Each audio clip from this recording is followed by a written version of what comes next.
guys, hey, it's your favorite girl, JJ. Hey, hey. I got that phrase from someone you're about to meet. It's your favorite girl. Now that's like my favorite thing to say right now. Yes, hey guys, welcome back to the Array Shairi Podcast. I know it's been a while. Even for me, I've missed you guys. I've missed you so much. But we are back and better than before. I mean, new backgrounds, new amazing people that I can't wait for you to meet. And as always, your favorite word, goodies. I have goodies for you guys. We are still printing out the Array Shairi t-shirts, but now we are also doing Array Records branded merchandise. So follow us on our socials at Array Records. It's gonna be somewhere down here for more information, but you can still pre-order for the Array Shairi t-shirts.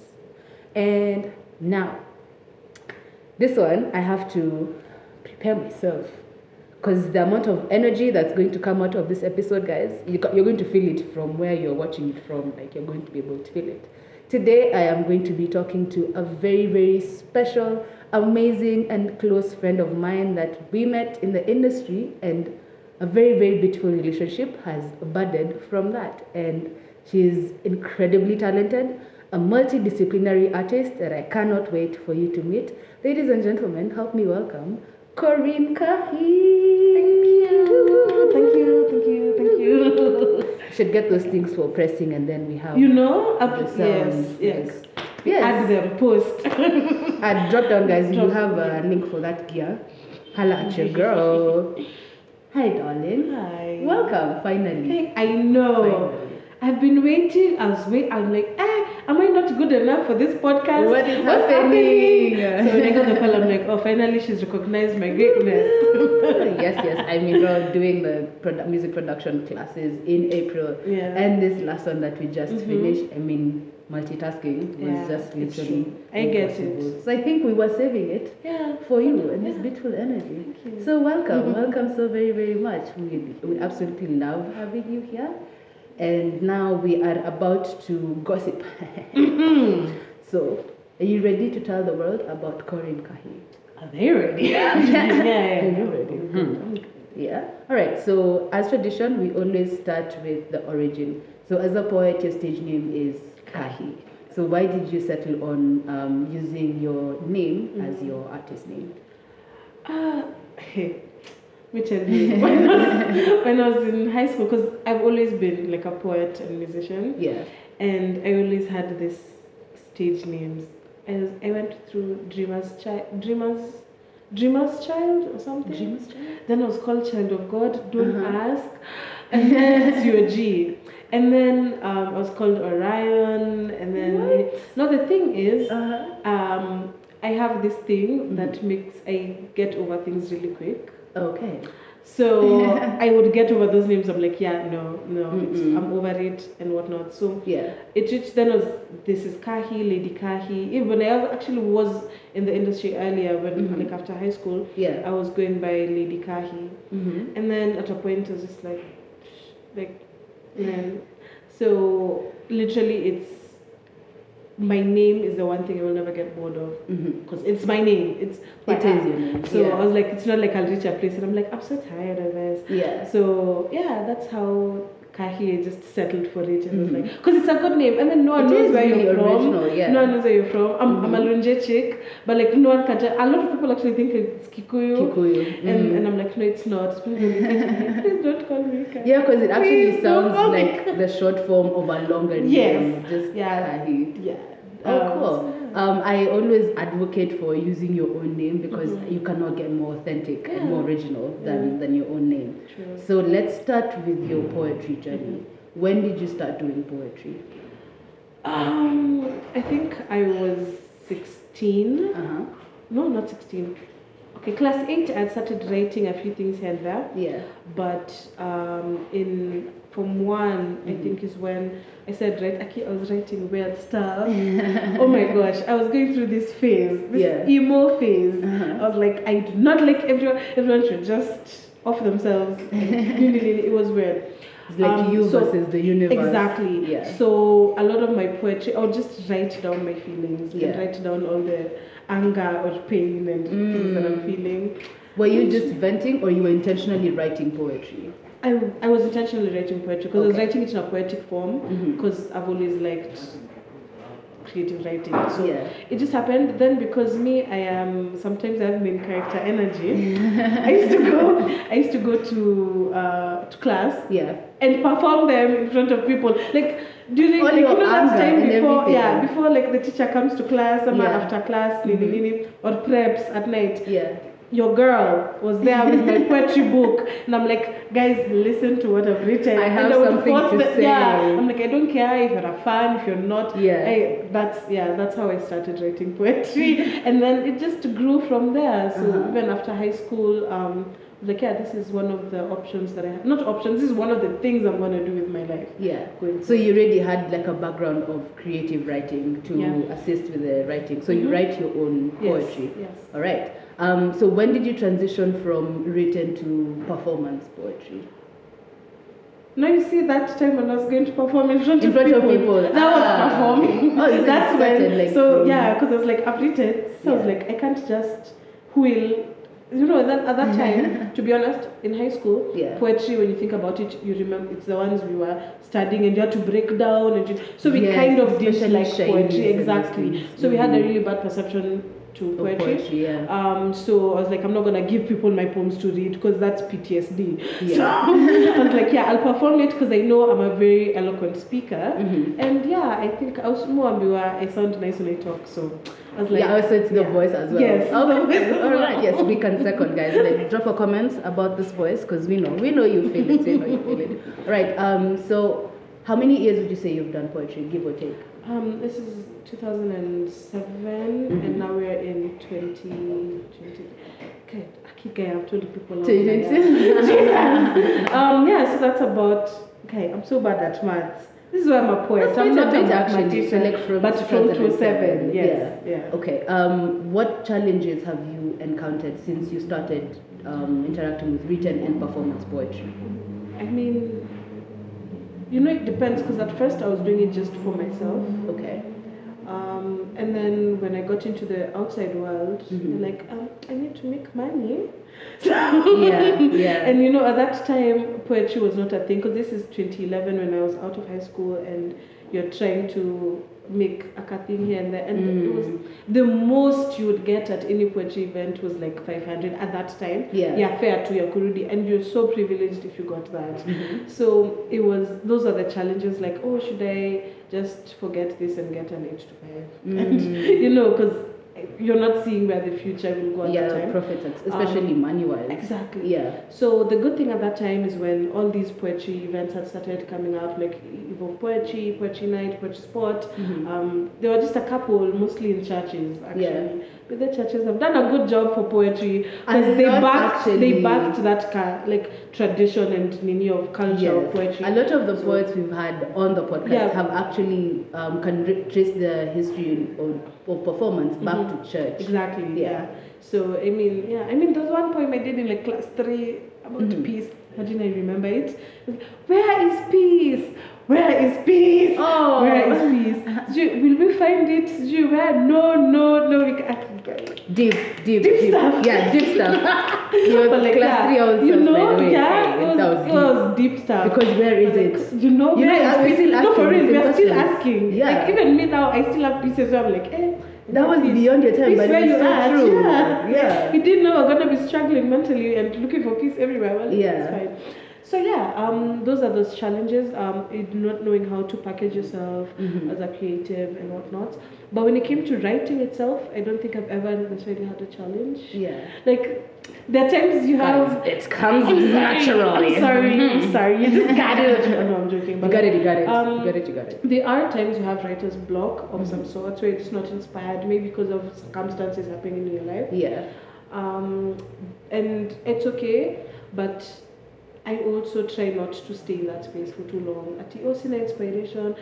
No, like sometimes I literally go to Google and look for prompts on what to write about. Oh, that's a good idea. Because sometimes when you're just relying and waiting for inspiration, you will wait. You'll wait. You will wait for inspo. Hashtag inspo, where are you? Exactly. So it's now that pushing myself because you're a poet, so you write poetry. The same way a doctor is doing their doctoring 8 to 5, do your poetry. You just said doctoring. Yeah, I said doctoring. Yes, yes. Okay, let me confirm that the camera is recording before I move to my next question. All right. Not awesome. You just always had it. You know what? You have it. You just have it. Just know. Okay. Okay, very good. All right. Okay. So, have you encountered any gender-based challenges in your journey with poetry? Ooh, Jesus. Definitely. Yeah. It's always been very male dominated. From as far as my side, I can only say my side of the story. Yeah. It's always been male heavy, which I mean, I guess it's life. It's been for a lot of industries. But now what began, I think, to happen is there were the respected ones, and then there was us girls who just try. Yeah. So even if you're really good and you're just as good as them, there was never that full respect that you're given, which used to suck sometimes. Yeah. Or opportunities, because sometimes you don't push as hard. I don't know if that's a gender thing or it's an individual. It is an individual, but I get. Yeah. I don't know. But if there's a dynamic that's already being favored, yes, it doesn't help exactly. and give you that allowance. Because you'd even find sometimes you have like no shade, but like female events. Yeah. And you find they'll still get a male poet to perform a woman piece about women. And I'm like, by the way, we have these people here. Is anyone seeing it? And we perform also. Yeah. And we know it's our day. It's our day. Like we know our problems. We know what's happening all around us. Yeah. So some of those things will cause the piercing your heart. Yeah. But like, I mean, how can you encourage someone who is encountering that gender issue in terms of getting stages to perform, getting paid? To be honest, for me, what I decided to do going forward is be independent in terms of figure out what you need. You see, like, for example, I still wasn't making enough money to hire a band, which a lot of the bigger poets right now are able to have. Yes. So what did I do? I learned production. So that I can make my own soundtracks and perform them, That's incredible. Yeah, so when you're able to rely on yourself, because we have so many excuses because we haven't been making money, so we are constantly behind our male counterparts. Yes. So when they're growing and giving you a worthy performance, you're there like, I can't because I don't have money for this. Yeah. But there are loopholes around it. There's ways you can find something so unique that will still draw people towards you. Yeah. So for me, I think it's empowering yourself. Learn all the skills that you possibly can that will make you stand out. And then these things for starting small, and like it's okay to, even when you know how good you are, sometimes it's okay to be humble and decide to start small. So like if you're not being called for gigs, call 20 of your friends, tell them to pay a K and perform in your backyard. I mean, one of your friends' houses. Everyone has that one friend who has a really nice house that can host people. That is very true. Yeah. That so is just, very true. do something like that. That's 20K. Yeah. As in, you've not used much. So like, it's that just being smart about it and climbing. We have to create our own ladder to climb. Have to. Yes. So, but it is possible. Like we've seen a few people do it. So it is possible.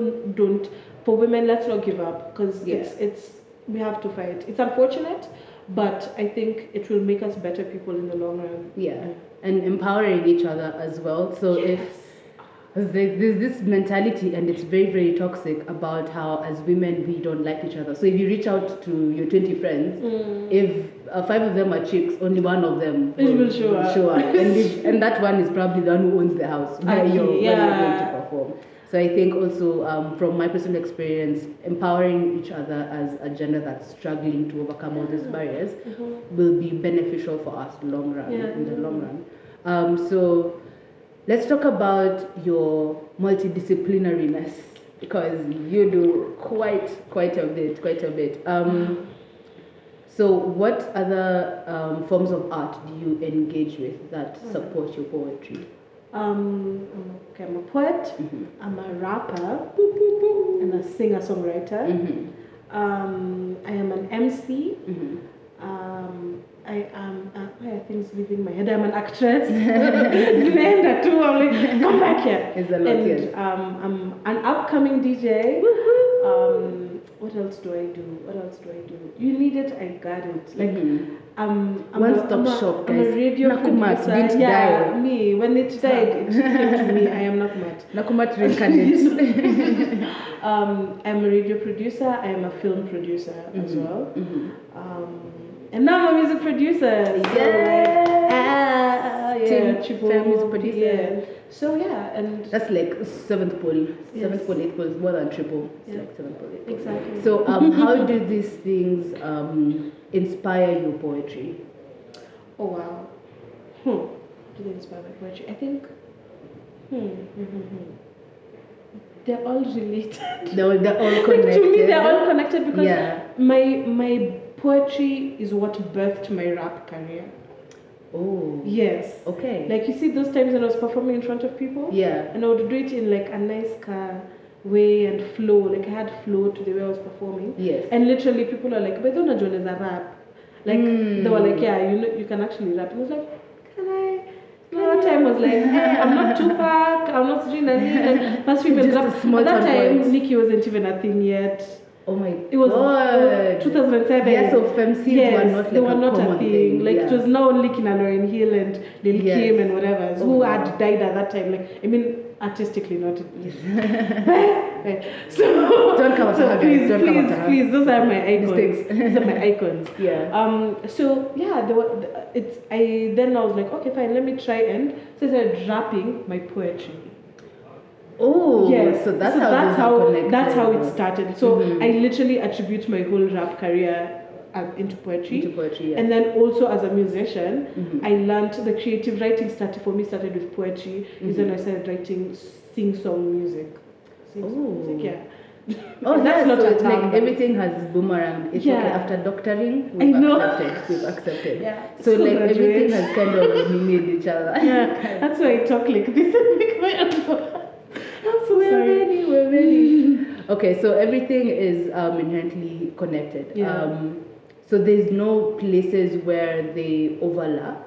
Because you see, for example, like everything you've mentioned is already a very established industry, and but poetry is still coming up as an industry in the country. Do you find that interacting with all these other industries that poetry has a space, or it's still growing, or it's a big thing, we're just the ones not seeing it? It's definitely grown in the past 5 years. Okay. Like there's been a lot of change. Poetry has opened, I think for me, poetry and film connect. Yes. Like because for me, I find film very poetic. And then now doing also films of poetry as how like the voice overs, especially voice. Okay, it depends on what kind of films you watch. Yeah. But especially short films. I'm a short film person. Like, of course, I love the normal random. Yeah, 2-3 hours. Yes. But like short films are very interesting, and I find that a lot of people actually use poetry in them. Yeah. It's just that they don't put it out as poetry. And so when I realized now, and I'm making now poetry videos. Yes.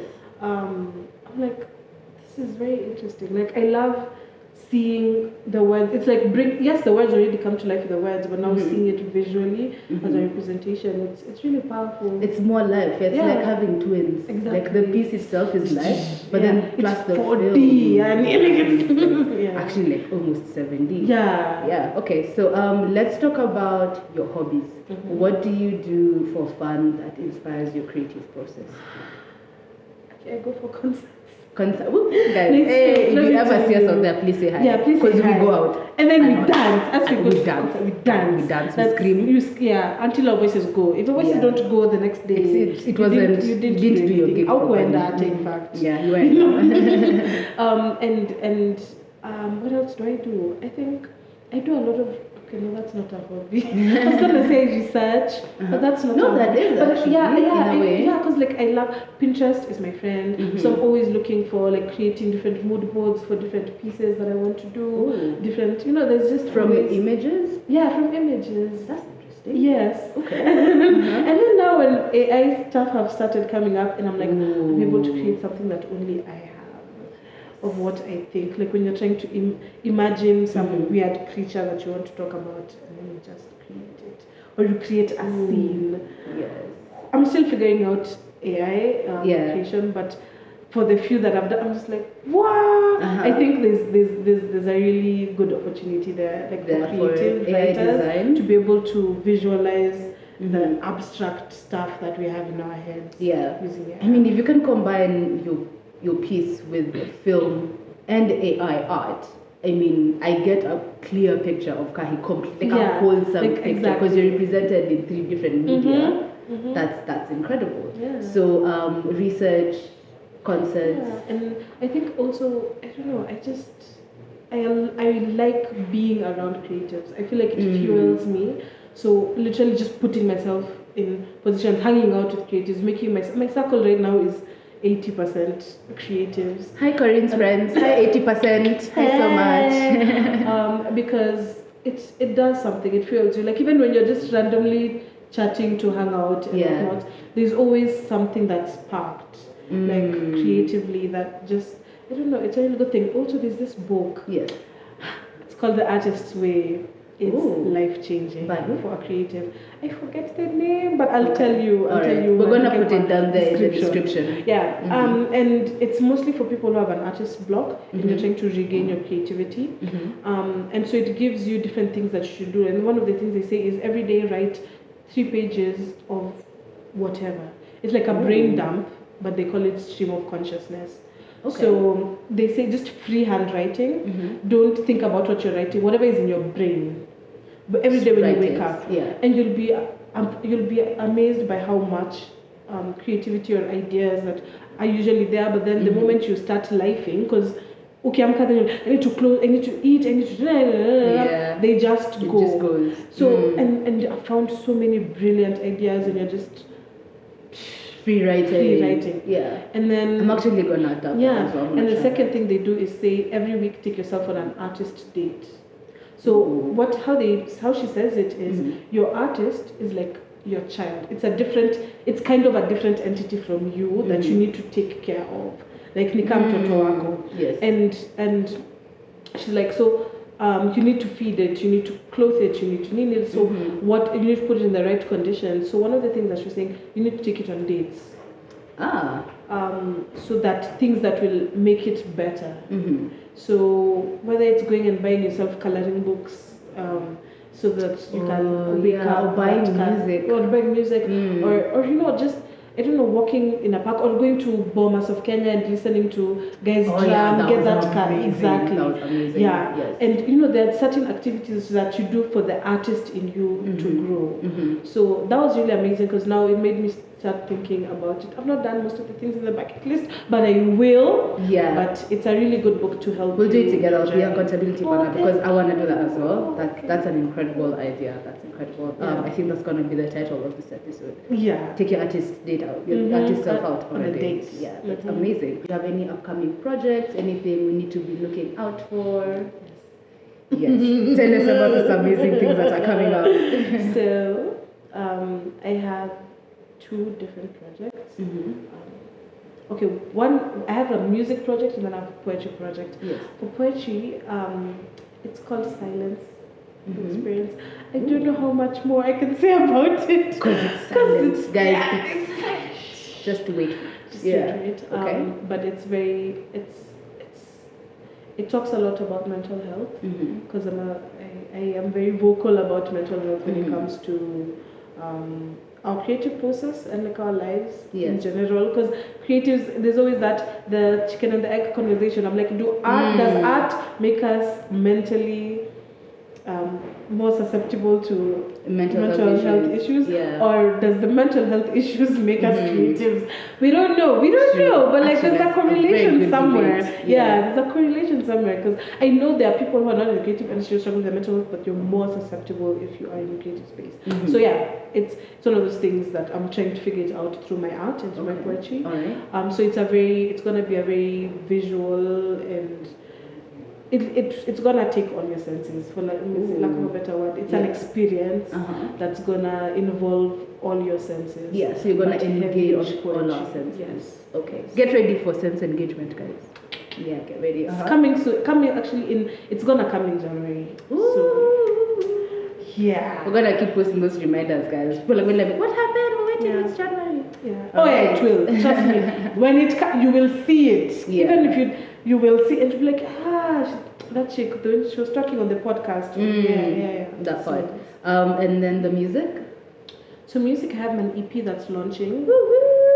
Yeah, in January. Hey. I'm so excited. I had taken a couple of years off from the industry, and now I'm coming back.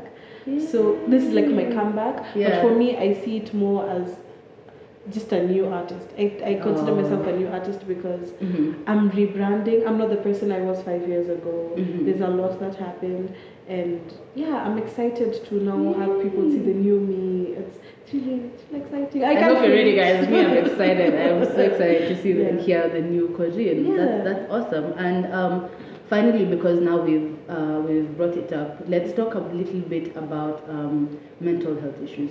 What are some of the issues you are struggling with, and how could you advise someone who's struggling with the same thing? Yeah. For me, I struggle with anxiety, depression, and bipolar. Okay. And ADHD, guy. It's fine. Multidisciplinary mental issues. I'm sorry, we shouldn't joke about this, but it's funny. If you know, you know. If you're in this side of the spectrum, laughing about it kind of makes it better. It's part of therapy. So it's been a bit hard because anxiety, I think, has been one of the sole contributors that have made me not always put myself out there. Okay. Artist-wise, because you're always second guessing yourself. Yeah. You always, is it good enough? Because we're our worst critics. Like as creatives, we are the imposter syndrome. As in, you know, people at 8 to 5 are just living their lives. Then they do their bare minimum and they're okay with it. They're good. And they go, I should just do one. Like, is it perfect? Is that one line perfect? Or should I just overthink situations so much? Yeah. And it really did inhibit me for a really long time. And then when you go through seasons of depression, you can't do anything. Like, you can't do anything. It's paralyzing. Yeah, it is paralyzing. But like for me, because these are still things that I struggle with, but I've been able to find ways to work around it. And it's, even when I'm depressed right now, I usually tell myself the one thing that can not help me, but like, if I do just one thing. Yeah. When you break down your tasks to one thing. So I don't know if I'd already said this before, I don't think so, but I believe as an artist, you should artist every day. So it's amazing. You're dropping gems today and habits. Yes. So if the way people on the 8-5s are doing, go to the office every day, do something that contributes to your art every day. Whether you're writing one verse, whether you're doing research on something, whether you need to do something. So even on days when I'm not okay, the one thing that gives me hope that I'm still alive and I'm still relevant, because sometimes you beat yourself up so much because you're like, I'm depressed and I haven't done anything for like a month. Yeah. And now you feel bad about not doing anything for the month, then you it adds a whole other next month of depression.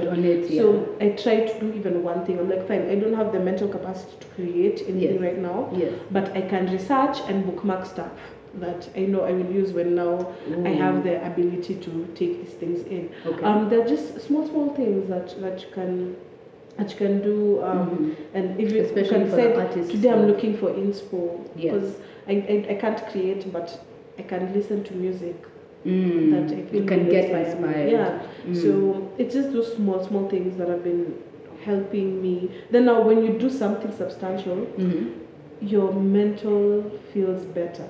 Like you kind of feel like, I know I'm depressed, but at least I've done this today. Like you feel a bit productive. And it's I don't know how to explain, but it feels good. It feels so empowering. It does actually. It works for me as well. Yeah, so it's been one of those things. Even in good moments, bad moments, even when you're feeling some type of way. Okay, I know we make the joke, depressed music, like depressed people make the best music. It's true, Yeah. So like also jump on that. Like if you're feeling some type of way, imagine write down what you're feeling. Yeah. Just write it down. Like a good actress, use it. Just use it. Use it. So I mean, there are ups and downs, but like all of them can be used for your advantage. I know mental health can be really terrible, especially because there's a spectrum. Yes. So there are people who are dealing with it at different extents. So there's no one way to work for everyone, because some people are just like, I can't wake up. Like me getting out of bed is impossible. Is a problem. So even doing that one bare minimum thing is not possible. So this is just my way of how I deal with it. And I hope that maybe for someone else who hasn't tried doing that, if they try it and it works, I mean, amazing. Yeah, and if you tried and it works, let us know. Drop us a comment, a DM. We'd love to interact with that. Awesome. So, final words of wisdom to the people. We're like, Kahi, we love your voice. We love everything you're saying. And you have gems for us. So, give us one more gem.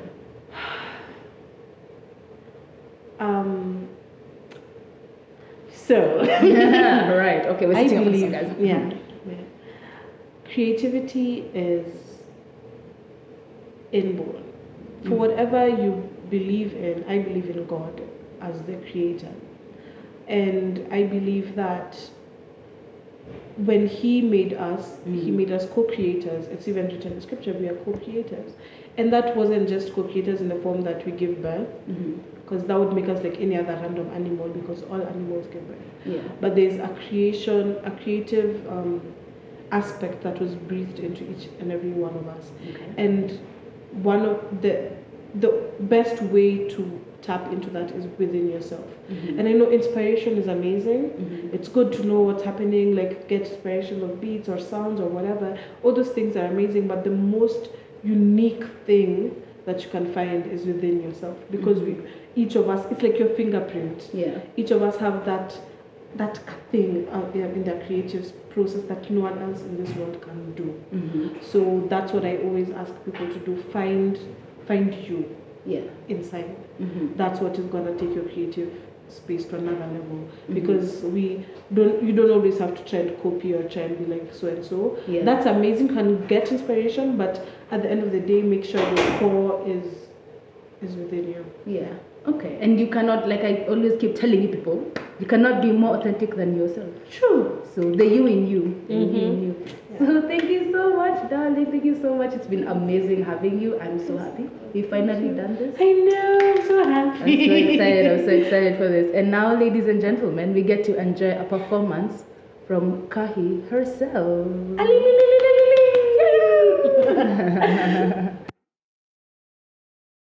My art is an abusive home. He forbids me from working because it will make him jealous. Makes him think it will make me more in love with the job than him. See, he knows he has no money. And the peanuts come only once in a blue moon. There's barely food on the table. Just daily bread before we say grace. He keeps me from friends and family. We commune mostly at night. We talk much and I love it. But sometimes he just gazes into the ceiling and says he's being blocked by some writer, so we just lay there. Blank face like we're playing poker. I wish we were playing poker because at least we'd be doing something. He hates when I try to be modest. He tells me you thrive when you're different. He says you should color your hair, talk with an accent, dress like you got lots of cash, pose for the flash, cameras are your best friend, he says. You gotta do what you gotta do to impress, he says. He's kind of like a pimp trying to sell me out.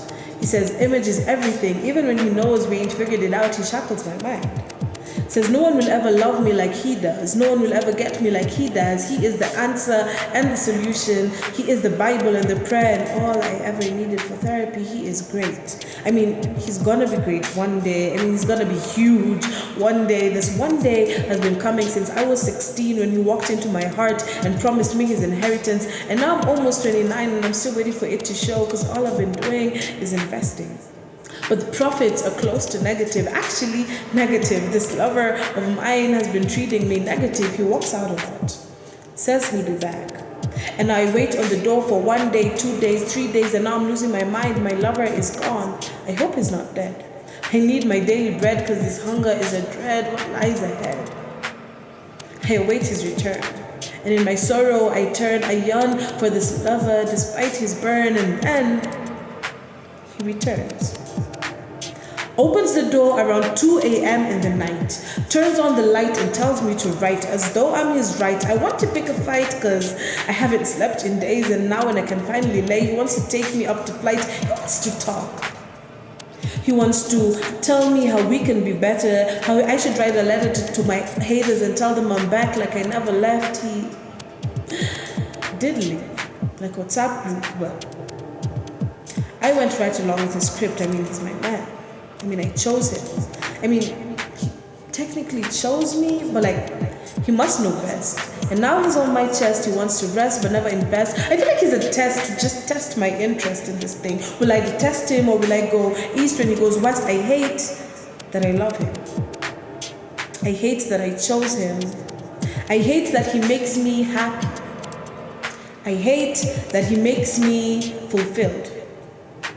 I hate that he was chosen for me before birth and that I'm accountable for him at death. I hate that I pretend to hate it because I love it all.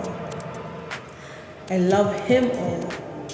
The good, the bad, and sometimes mostly the ugly. Love feels like galaxies. Orion, the Big Bear, stars aligned to make magic love.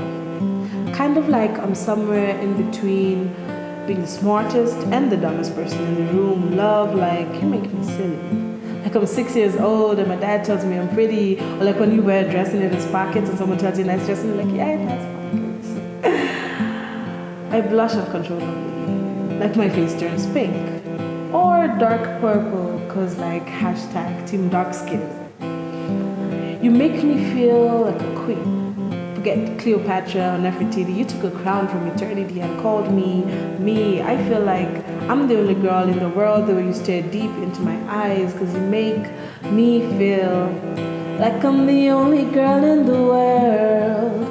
Like I'm the only one that you'll ever love. Like I'm the only one who knows your heart. Only girl in the world. I want to see you. Those moments you don't think I see, you see me. I want to let our eyes lock and throw away the keys. I want to look through your pupils and make a student out of me, because I want to know you more. I want to know what angle I must approach you, for your lips to form a semicircle choir shape. As you expose your teeth standing upright like Corinthian columns, I want to see you. I want to see beyond your fashion or lack of it. I want to see through the devices, through your name, through your walk, through your talk. I want to see what keeps your heart pumping. I want to see the source of your vision. I want to see the thing that keeps you up all night and keeps you up all day. I want to know what could make you cry. And I promise not to do anything to make you cry. I just want you not to hide it from me when you do. For the strength of a man is his ability to express emotions. I want to know the source of your strength. And I swear I will not cut your hair like Delilah. I want to keep you strong so that you can protect me in your arms. I want to assign my guardian angels to you.